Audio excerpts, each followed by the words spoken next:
We are unsurprisingly good at creating excuses to take the easy road. And it's compromising us in ways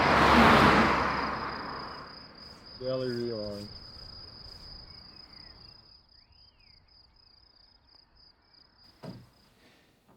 Bad weather means we can't go outside. Our possibilities to do certain activities shrink, and we sense this feeling of demotivation. The options are limited now, and our mind is telling us, let's just do another chill day. Even if our screen time is already through the roof, we could just add a couple more on that.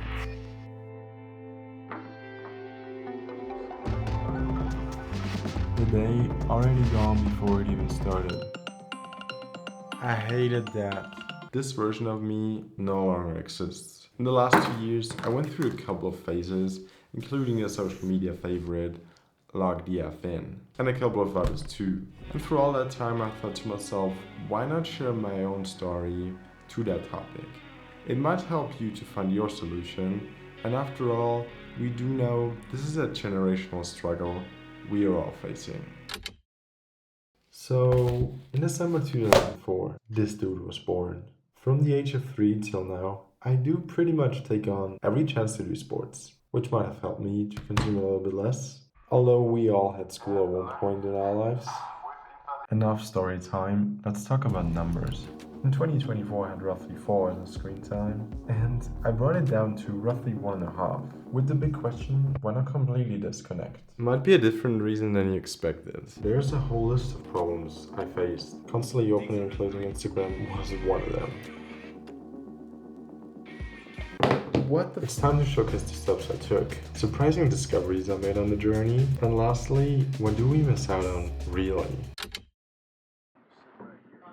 This was the pattern I recognized that boosted my screen time.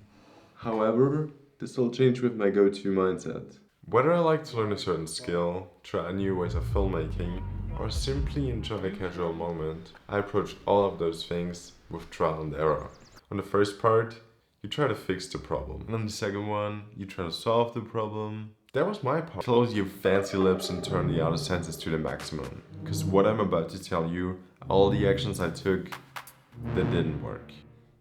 Now, before you completely drift away, I thought locking myself in is the only way to go about things. All 24 hours of mine were scheduled to optimize my life and my passion of making videos, which slowly turned into my job. Is it your job now?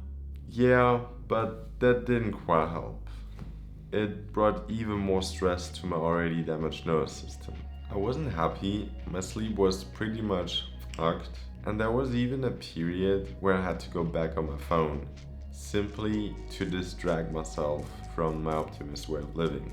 There you saw this trial and error mindset in full action. Even if I did go back on my phone, I learned locking myself in is totally the wrong approach, even if those social media hustlers keep telling that. Whilst it would make sense to try the opposite way of living now, fully embrace the moment, slow down everything, that's simply not the way I tick. The ambitions to learn myself, the way I think, and how I approach struggles in a way to benefit long term is clearly the next big chapter I want to talk about. Putting down your phone not only requires proper discipline, it usually is a mix of emotions to keep you attached and create this feeling of missing out on something.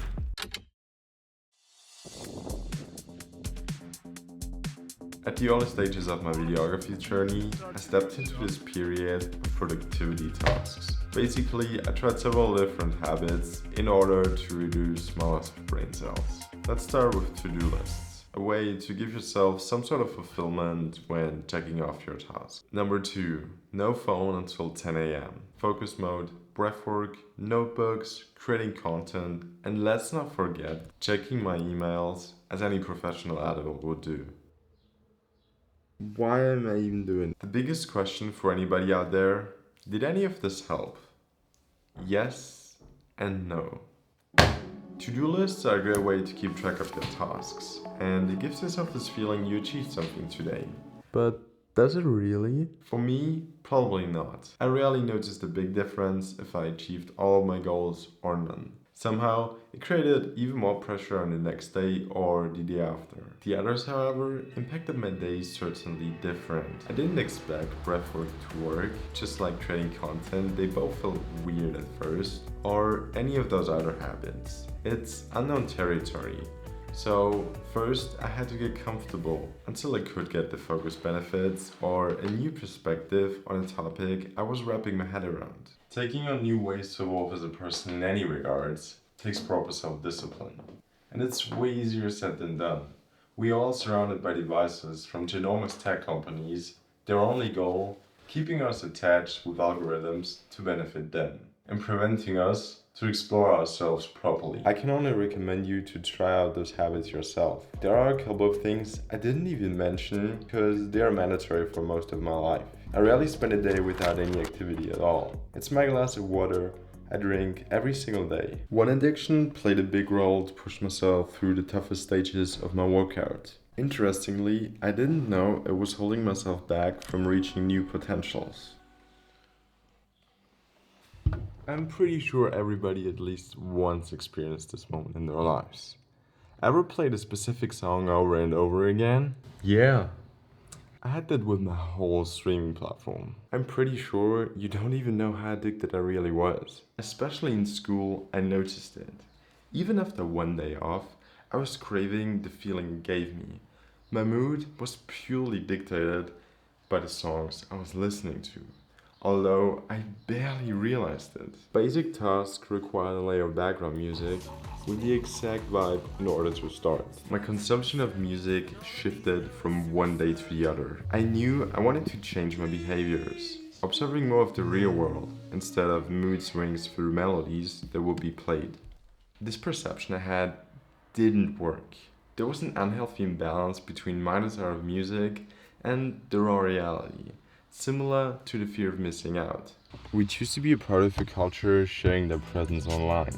From the craziest adventures all over the world till this dude right here. I'm sorry, I just want to share my story. We don't even want to admit to ourselves how much pressure it actually creates.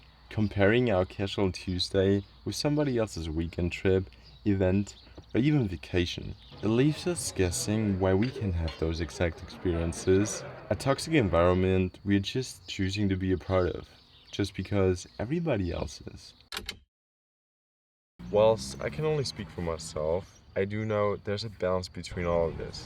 My brain needs music, on some days more or less. My work requires to be a part of social media.